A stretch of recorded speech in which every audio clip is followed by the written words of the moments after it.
The northern end of the battlefield. If you have map 15, what you can do is you need to turn it upside down to be properly oriented. You need to turn it upside down.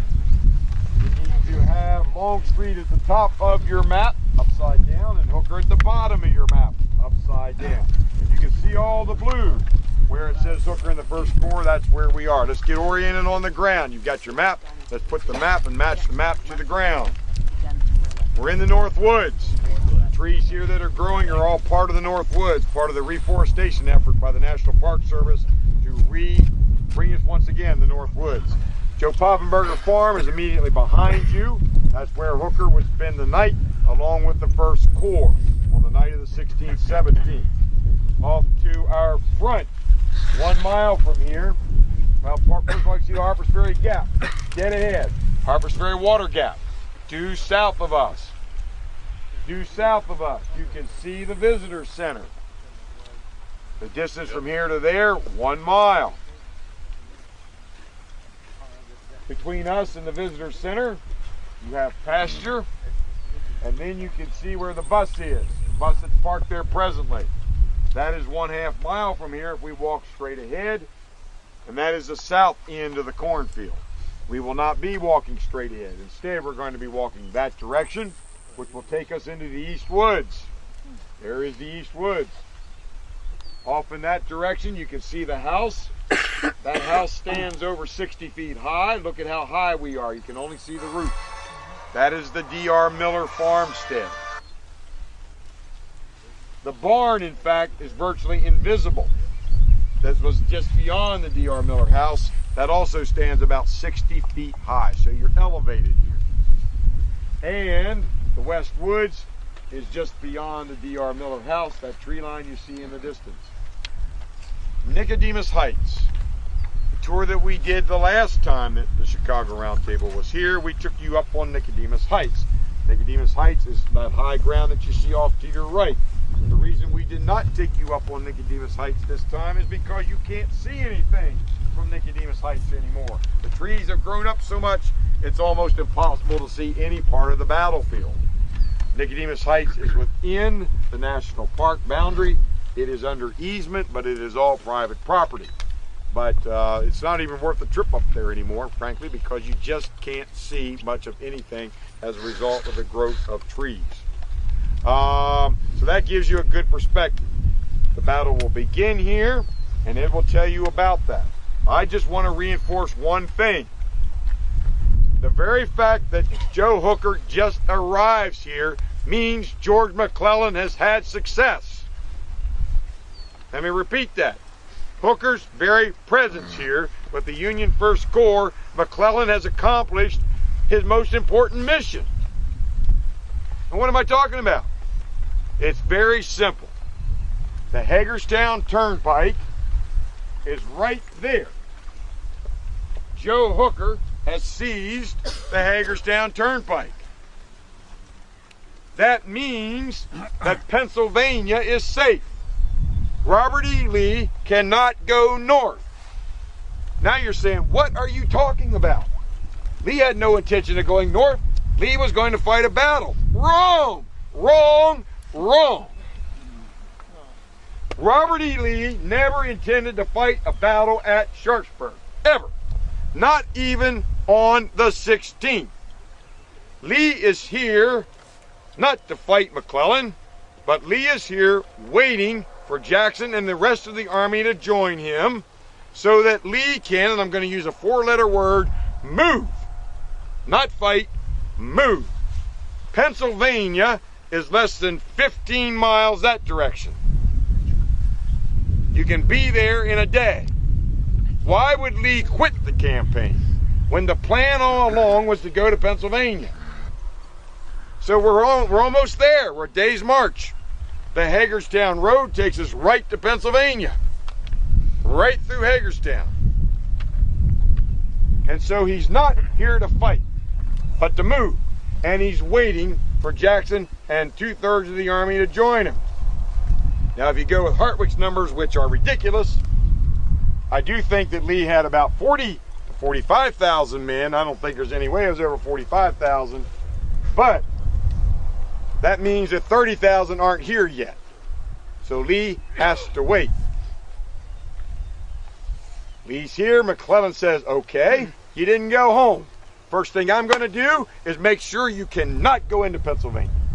So the very flanking maneuver itself has stopped Lee's opportunity completely from being able to move north. Success by George McClellan. Pennsylvania is safe right now.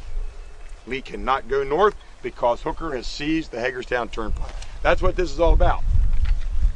Now, the other thing this is about is we still might not have to have a battle, because once Lee realizes he can't move, there is no reason on the planet why Lee should remain here, because he can't get north, he can't accomplish that mission.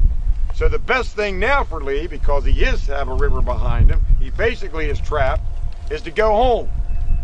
It would be stupid to stand here and fight. At least that's what George McClellan is thinking. McClellan actually thinks he can maneuver Lee back into Virginia. No fight necessary. Well, Robert E. Lee decides to stand and fight. Turn it over to Ed. Hooker will spend the night. It's going to be a long night. They have been the clash in the East Woods at dusk on the evening of the 16th. Hooker will post his men as follows. He is going to position General Doubleday's division is going to attack southward, guiding on the Hagerstown Pike. That north-south road to reach the area of the Dunker Church, which can be seen from north of the Joseph Poffenberger house. General Ricketts, with his division, will attack down the axis of the Smoketown Road, the road we just traveled. Already in the edge of the East Woods, where they spend the night, is Truman Seymour's brigade of Meade's Reserve Corps. That's the position they had occupied following that engagement with in which Colonel McNeil had died. So they're going to have the lead, and following immediately down there to the following the Smoketown Road. Now, where does the Smoketown Road go? When they reach the Smoketown Road and the Hagerstown Road, they're going to converge at the Dunker Church on that high ridge that commands the whole battlefield. That's where Hooker's objective is to go. Meade, with his other two brigades, McGilton's and Anderson's, will be positioned along what is now Mansfield Avenue, where the bus is parked. They will be the reserve. Hooker has not reconnoitered and does not know of the large concentration of Confederate artillery that is posted on Nicodemus Heights, which, as he advances southward, will be able first to enfilade his line of battle as it moves, and then as they get closer to Dunker Church, fire into the rear. Perhaps he should have sent Patrick, in second guessing, or somebody's brigade to engage those Confederates there. Now, Hooker is very cognizant of the value of public relations. He is good copy to the press.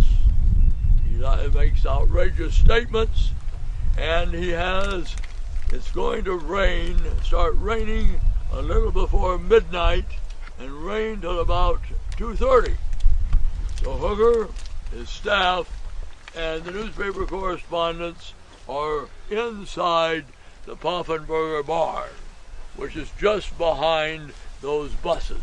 You can turn around and look over your right shoulder, you folks, and you can see the Poffenberger house. So that's where they're going to be there.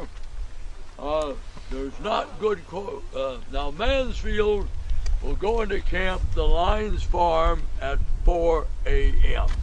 They're going to have very, very little rest, and they have not been any real coordination between Mansfield. Once he arrives, he's tired, he's an older man, and he's commanding troops, as I told you. The first time in 40 years he's ever commanded troops in battle.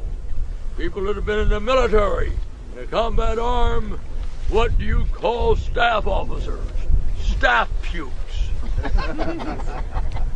They can enjoy little prestige with men who led men into combat either then or today. That's why if you were around in Vietnam, you wanted to be a major in command of a battalion in Vietnam. You might die or be seriously wounded, but you are going to be running the army at some time.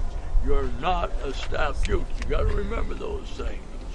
They're important to people that haven't been in the military don't realize. And somewhere between 6:10, 10 minutes to 6, and a little after 6, the men are going to be awakened with no reveille, as they say, by when the sergeant or somebody shakes them and falls them into position. They've already taking care of their morning needs. Mansfield's men will be eating breakfast and have not, and they will not start eating breakfast till 7:30. By 7:30, Hooker's attack will have reached its apogee and is beginning to, and the Confederates are beginning to get their balance, and Hood is about ready to be committed. So that means that when we step off, we're going to be stepping off and moving southward.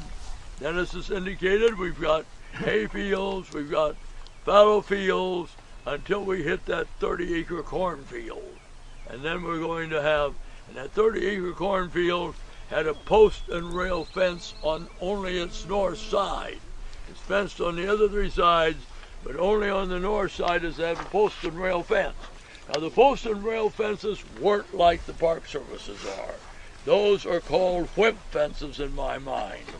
A post and rail fence has to be one that can avoid you having Marshall Krolik and other lawyers suing you. Personal injuries have to be strong enough to contain an angry or a romantic bull or a stallion.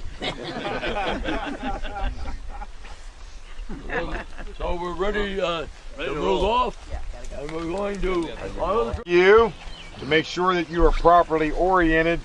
If you're looking this direction, what you want to do is have the map such that it is like this. The Civil War truss block will be in the upper right-hand corner.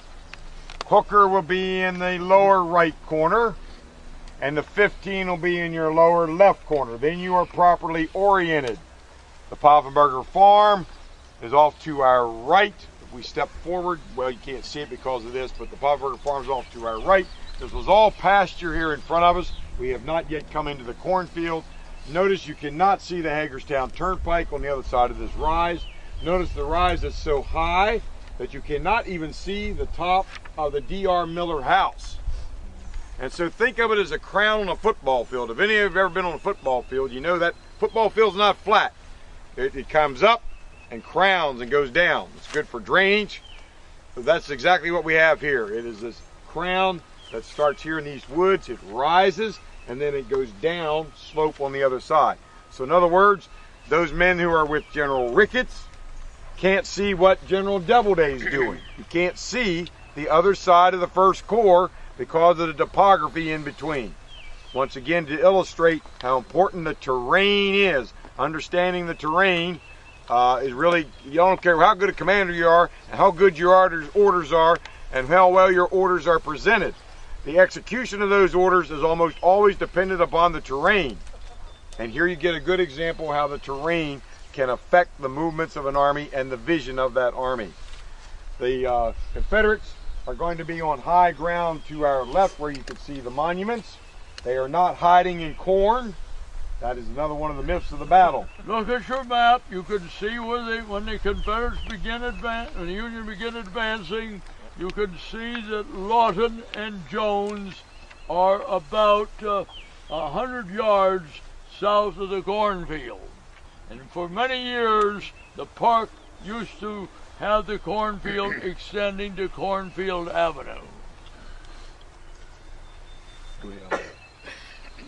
So, briefly, if we focus on the Confederates, when the Confederates learn the Union are closing on them, Jones's division and Lawton's division will move forward from a position about 100 yards, if you're talking about Lawton's division, Douglas's brigade, from a point 100 yards south of the fence bounding the cornfield on the south.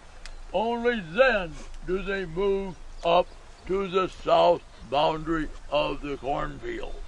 And at that time, the Union are just arriving at the north boundary of the cornfield.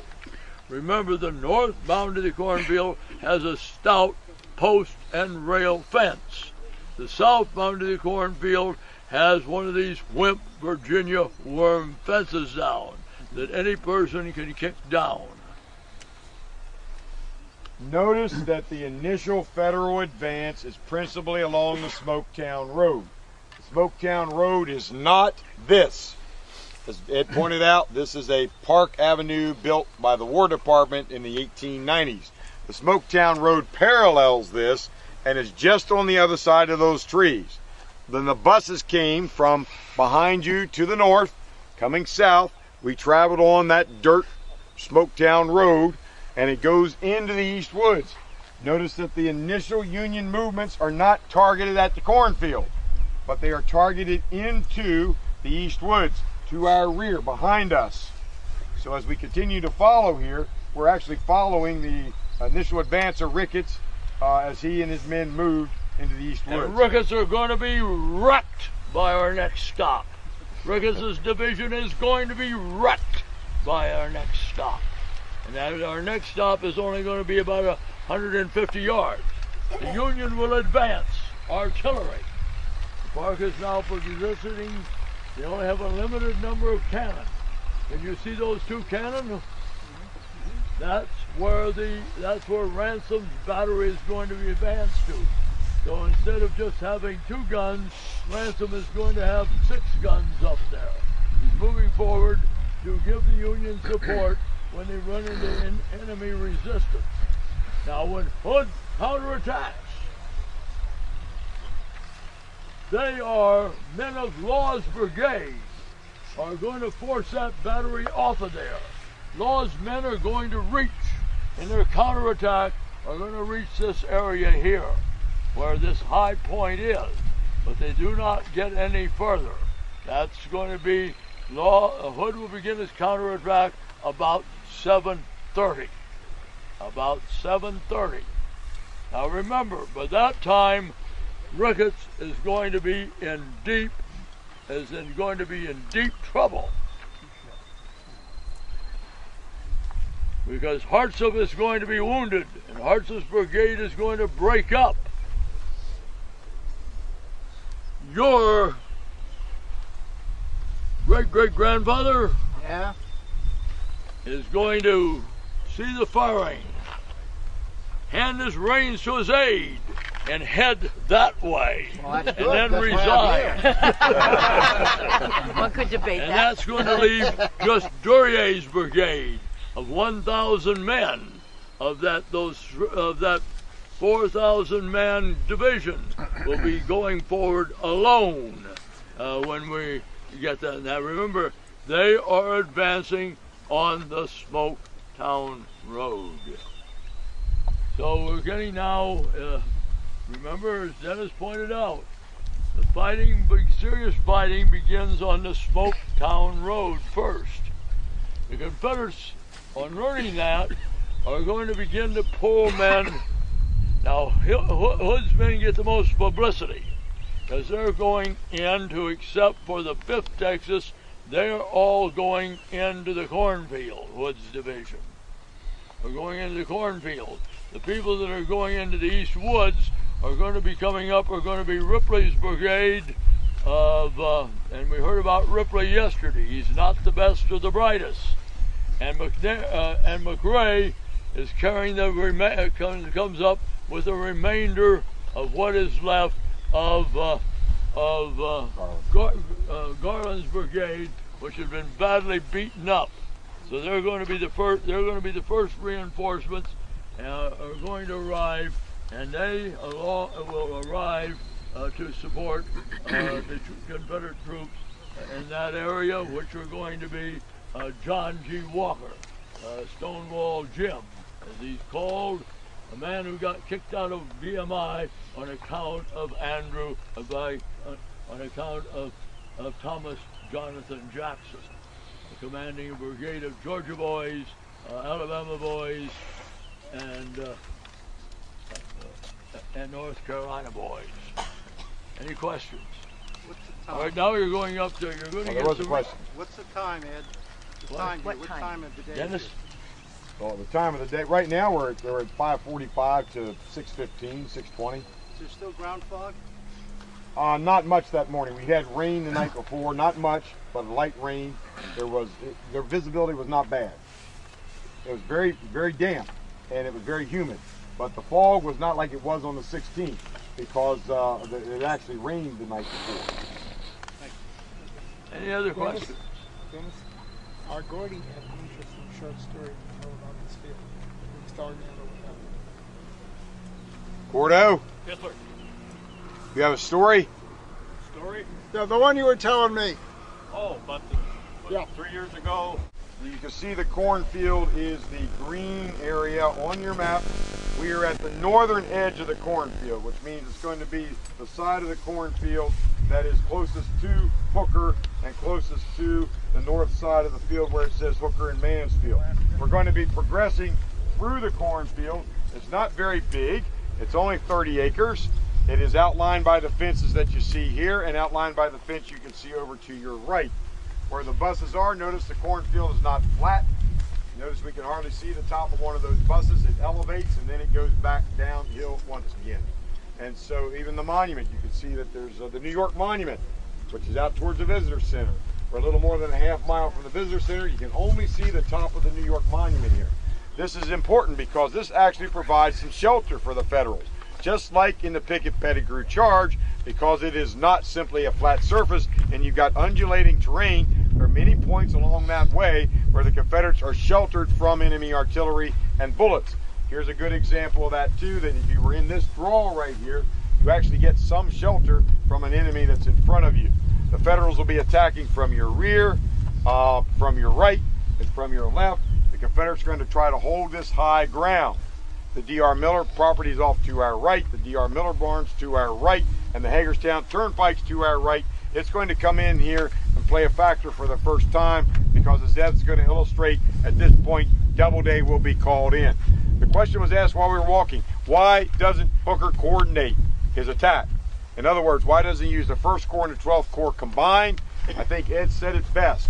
The 12th Corps doesn't really pull into bivouac until almost dawn. It needs some rest. It's been marching throughout the night. It was the last minute decision by McClellan to bring in help, reinforcement to Hooker. Once they thought there was going to be a battle, more help came, and that was the 12th Corps. They needed a bit of rest. They're getting that rest. Hooker doesn't want to wait. He is anxious. He knows that probably are more Confederates coming up from Harper's Ferry every moment, which means Confederate numbers are strengthening, which means every minute that he delays is an opportunity for Lee to get stronger and stronger and stronger. So Hooker's going to move.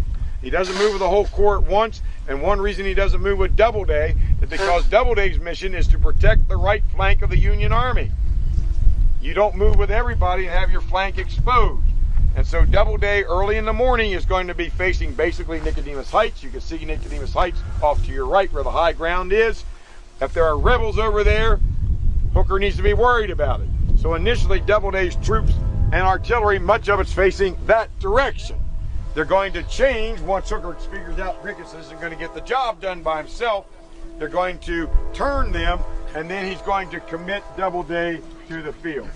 And so that's where we are right now, is to talk about the assault of Doubleday with the Western Iron Brigade coming into the action. All right, and again, you can see that Ransom's battery, when they begin to run into resistance, are going to advance their guns to that high ground there. And the Confederates, they're going to have to get them back when the Confederates launch their counterattack to keep them from falling into the hands of the 2nd Mississippi of Law's brigade. But that's going to be maybe 30 minutes from what we're talking about. We're going to talk about as they arrive at the north fence line. At that moment, you can see that Duryea's brigade is well south of the cornfield. Well south of the cornfield, and is now coming under heavy pressure. I give you the figures on what the 12th Massachusetts is going to lose on getting that far and being driven back. But when they arrive here, they're going to come under now. The artillery fire that is bothering these men a lot are going to be the ones that we can see that see where S.D. Lee has his artillery, 16 guns in all. They're going to be coming to real play when we get on the highest part of the cornfield, because we're going to be able to see the Dunkard Church there. And that's in the area between Dunkard Church and New York Monument is where S.D. Lee has his artillery, and the Keene's artillery is on the other side of the woods. So we're coming under. Now this is the first time that Dawes remembers coming under artillery fire. At this fence line, as they're passing this fence line in his, he's in the 6th Wisconsin. On their left, as you can see, is on the place here on the 6th Wisconsin. Left is going to be the 2nd Wisconsin. And as he says, the Confederates are now switching from solid shot to explosive shell, and wham! When the shells goes off, in the line where Dawes is, we should have our friend from Wisconsin here. As 2 men are going to be dead and 10 wounded from that one shot. Now something else is different then. They did not raise hybrid corn. They raised Indian corn. And you planted Indian corn in hills. You did not plow a furrow and go along dropping out of your cultivator corn seed. So that means the corn, and also Indian corn does not have a large number of leaves, nor does it have a large number of ears on it. And also, we had a drought. We'd had a drought. Wasn't doing too well. 2.5 feet apart. So we've got you here. There's going to be a row of corn in between you, because you're going to avoid the corn, if possible, as you close down. So then, of course, as you can see, the 2 Wisconsin regiments, 6th with Dawes is on the right, 2nd Wisconsin under Collis is on the left, and there, of course, you got the 2nd U.S. Sharpshooters on the right, and they're now moving through the cornfield. As they approach the south end of the cornfield, only then have the Confederates moved up. Douglas's people, 6th Georgia regiments, have moved up from their position where they had initially been, approximately 100 yards south of the south boundary of the cornfield.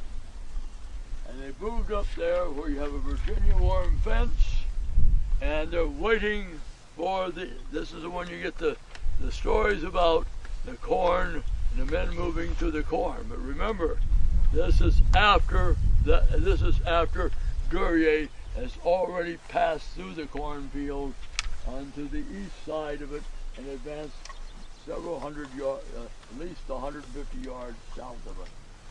And as they approach that, they're going to come under fire. Now we're also going to understand at that time where the other two Iron Brigade regiments, they are now on the west side of the cornfield. On the west side of the cornfield and south of the cornfield, near where they have a number of rock outcroppings. That is going to be the other two Wisconsin, the one that isn't from Wisconsin, the 19th Indiana, and the 7th Wisconsin are over there, as you can see, at right angles to the cornfield and at right angles to their comrades on this side. About this time, Hooker has notified Jackson that he's been wounded, and he thinks, go back to the Confederates. The Confederates west of the road had very uninspired leadership. They're led by J.R. Jones, who for some reason is a Jackson favorite. He's the type of man you think Jackson would loathe, is J.R. Jones. And he will be the first to flee as the Union troops advancing on the west side of the Hagerstown Pike begin to close, and Jones's men begin to break and fall back. But unfortunately for William Stark, he's going to take over for Jones, and he will lead a counterattack over there at the same time that Hood, his men have been notified that they can forget that first hot meal and that first hot coffee in 72 hours, as they're going to be committed. As Hood says, they're as angry as hornets as they're called out. They originally couldn't camp south in the West Woods, south and west of Dunker Church. When they come out, he forms them with Law on the right, Wofford on the left, and along with Stark to the west of the Hagerstown Pike, they're going to counterattack. And when they do, except for the 18th Georgia, Hampton's Legion, and the 4th Texas are going to pivot to the left. And as you can see, they've moved up against, they swept the Yankees out of the cornfield. They're getting ready to cross the Hagerstown Pike. There you can see them there, 18th Georgia, Hampton's Legion, and 4th Texas. That leaves the 1st Texas coming alone. The Texas Brigade is broken up. The 1st Texas is advancing to the field here and will reach the orchard in the area of the Miller Farm. They will lose 82%. No other regiment in the Confederate Army will lose 82% of their men in a battle. So they're going to reach the area near where that cutesy gamble roof barn that I hope would disappear, which wasn't there. 5th Texas goes over and helps Law, and those people over there helps Law with the 2nd Mississippi, the 11th Mississippi, 4th Alabama, and they're going to sweep all those damn Yankees, except dead and wounded, that have passed to the south of here out of the cornfield. And they're driving them back, and the Mississippians are going to reach that high ground, Second Mississippi. So right now there's been a change in operations, and the Confederates are now on the offensive. They very well have dealt with the Iron Brigades, but we're going to talk a little more about them at another stop, and we'll forget them for a while for the rest of the day. But we're going now, Dennis is going to add his remarks here, and we're going across the field, and then we're going to do a right flank. We're going to move along the fence line since Mary has got us a reprieve.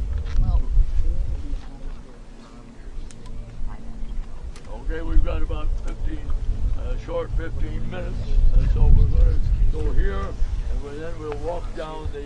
As you can see, the Park Service has recently acquired this tract and is revegetating. As the Park Service continues to buy more land here, it does try to restore landscape as it would have been in 1862. And so we're seeing expansion of the East Woods as a result of more recent acquisitions by the NTS. Hence, we have the woods here. But the woods continue right out into the field where you see the monument. The monument is in honor of General Mansfield. Ed will speak more about that in a moment. And then beyond that monument was all woods as well. And the road that you see there by the monument did not exist at the time. That is a more recent county road. And so all woods, we're all in the East Woods. You can see the East Woods on your map labeled as the East Woods. You can see it's rather substantive, very substantive, especially as it heads off to the east.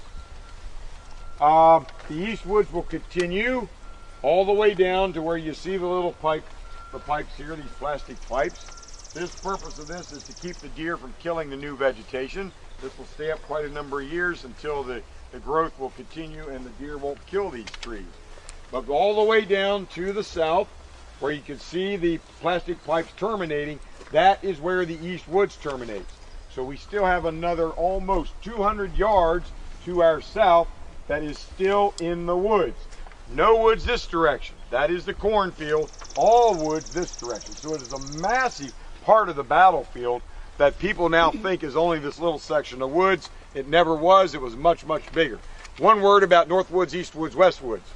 I mentioned that this was the Sam Poffenberger Woods, Joe Poffenberger Woods, Alfred Poffenberger Woods. Well, when the military came in here after the war and mapped the battlefield, you couldn't have Poffenberger Woods, and Poffenberger Woods. That was just going to be way too chaotic. So the military, the engineers, the topographic engineers that came in and mapped the battlefield post-war designated these woods by the compass. North end of the battlefield, east side of the battlefield, west edge of the battlefield. That's how it got the name North, East, and West. When you read about in the official reports, these woods, they sometimes refer to it as the first woods or the second woods. So there was none of this north, east, and west at the time, and the woods were much, much bigger then than they are today. Many of these trees would be would certainly have bullets and even cannon fragment shells inserted in them during the battle. Didn't kill the trees, but interesting enough, they began selling these woodlots off in the 1880s and 1890s and about 1900. Coal was becoming the prominent fuel here. The railroad had come to Sharpsburg, and so we could now bring coal in from western Maryland here to Sharpsburg, and coal now began to replace wood as the principal fuel. Hence, the woodlots were not nearly as significant as they had been, and the local farmers began to sell off these woodlots. Interesting enough, trees from the East Woods, West Woods, and North Woods were of less value than other forested areas because of the metal that had been embedded in the trees during the battle, which could destroy a sawmill in a second. And so because these trees were really rather dangerous to put on those high-powered saws using water power, steam power, these trees would be cut, and most of these forests would be leveled. The West Woods was virtually eliminated. North Woods completely eliminated. Not much left of the East Woods. There's hardly a witness tree in here. And so most of this has grown back up after being cut in the 1880s and 1890s. But when somebody bought a tree here, they were real careful about putting a saw in it. Turn it over to Ed. All right, now who is going to, we have Ricketts Division is in big, big trouble. One brigade commander has fled to the rear, one has been wounded, and Duryea is the only one left. If you're looking at map 16, you can see 12th Massachusetts, 11th Pennsylvania, 13th Massachusetts, and the 83rd. They belong to Duryea's brigade, so they have passed beyond the cornfield on the right, and they're about to run into a real disaster as the Confederates are setting up reinforcements. Now, if you look at the 12th Massachusetts, the 12th Massachusetts will be where we are.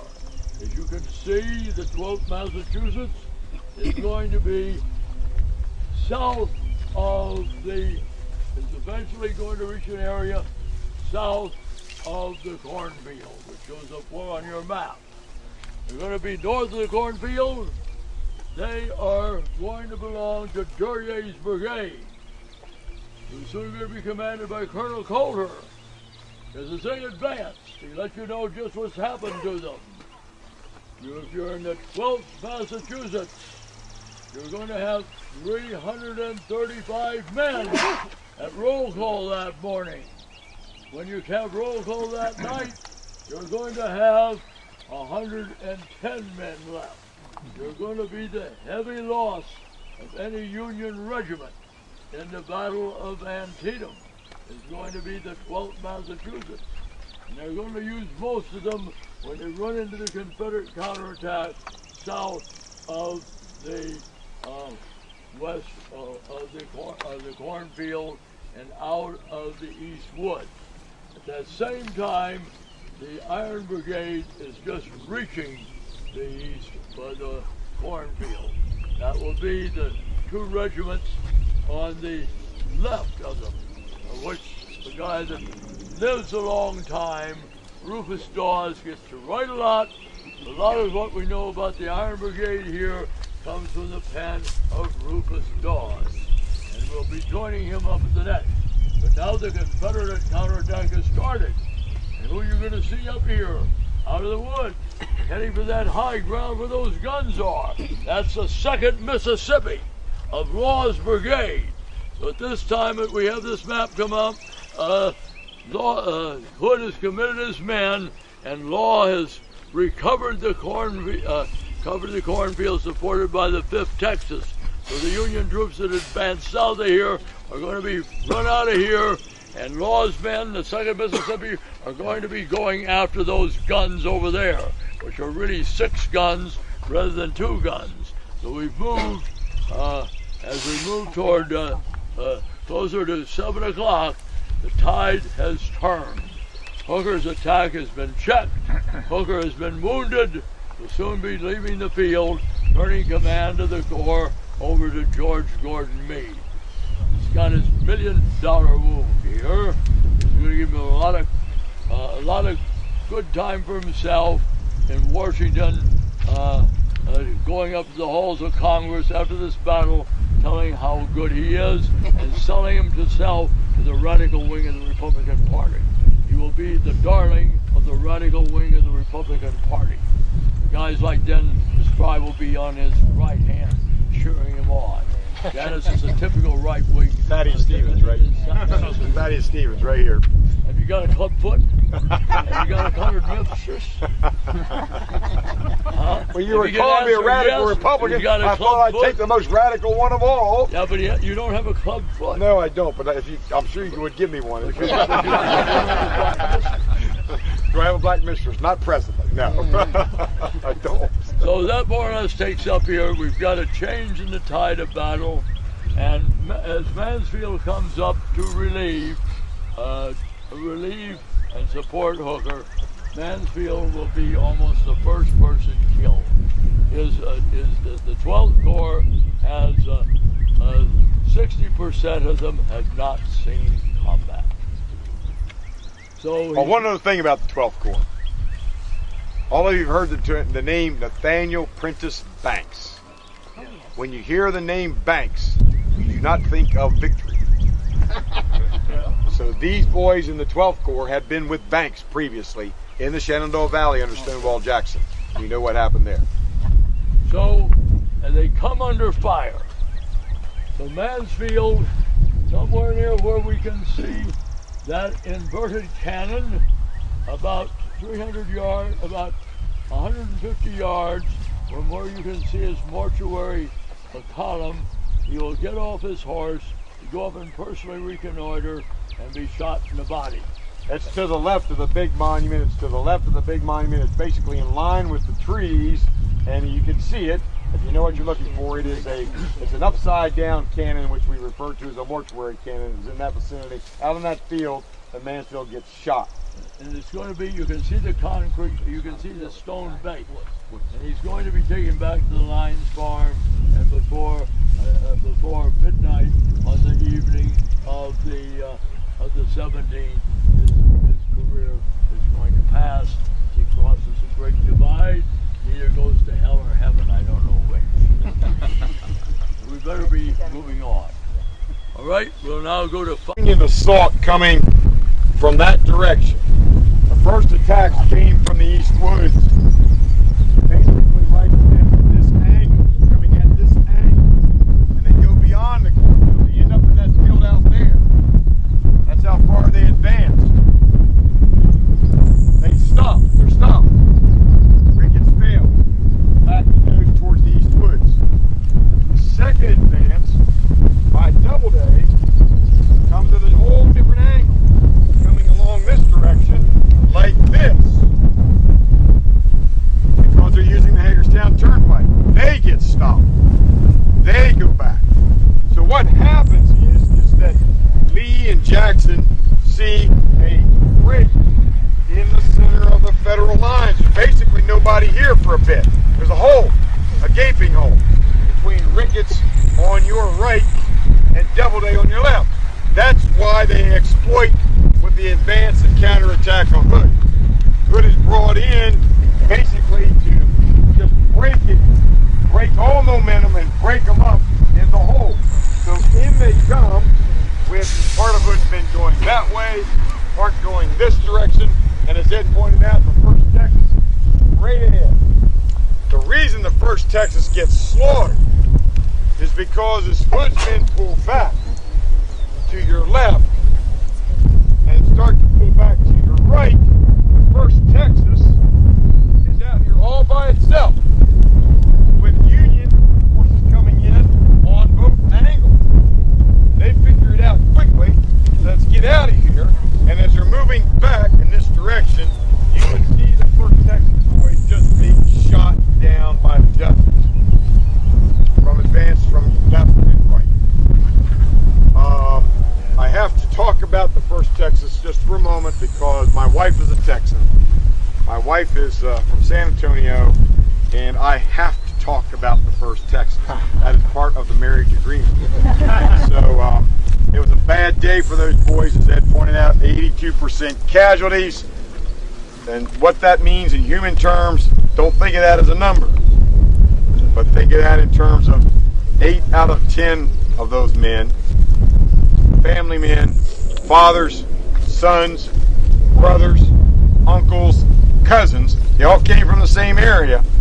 Basically what happened right here is that an entire Texas community, manhood, was wiped out for a generation. What area of Texas they come from? 1st Texas. scattered. Right. Central Texas. Hill country and the Austin. Hill country, Austin. All right. And we're That makes it worse because the Hampton's Legion, 4th Texas, and 18th Georgia crossed that fence south of the cornfield. Crossed that post going to run into a counterattack by the 19th Indiana and the 7th Wisconsin, supported by men from Patrick's Brigade, 21st and 35th New York. They're going to be over on the other side of that fence, and they're going to try to get back over that fence, and a large number of them are going to die along that fence line. And Brasnito is going to take a large number of pictures of them dead lying along there. So that the Texans, of course, are being driven back here. Meade is shown in his to reserve. Meade is now commanding here, and he sends in McGill, Gilvin, and Anderson. They're attacking this way. Union are attacking this way, and Union troops are counterattacking as Mansfield has committed his men. So the Confederates are going to have to get out of the cornfield and get out of it fast. As Dennis points out, the 1st Texas is going to get squeezed from both sides as their comrades that way are driven back by Gordon's brigade of Mansfield's command, and the 4 regiments coming in this way, and the Confederates are going to be back to square one, because now they're going to have to deal with the arrival of Mansfield's command, which is now commanded by Brigadier General Alpheus Williams. He led them up until the 16th. He's now in charge, and he's a hell of a lot better general. And then Mansfield is a lawyer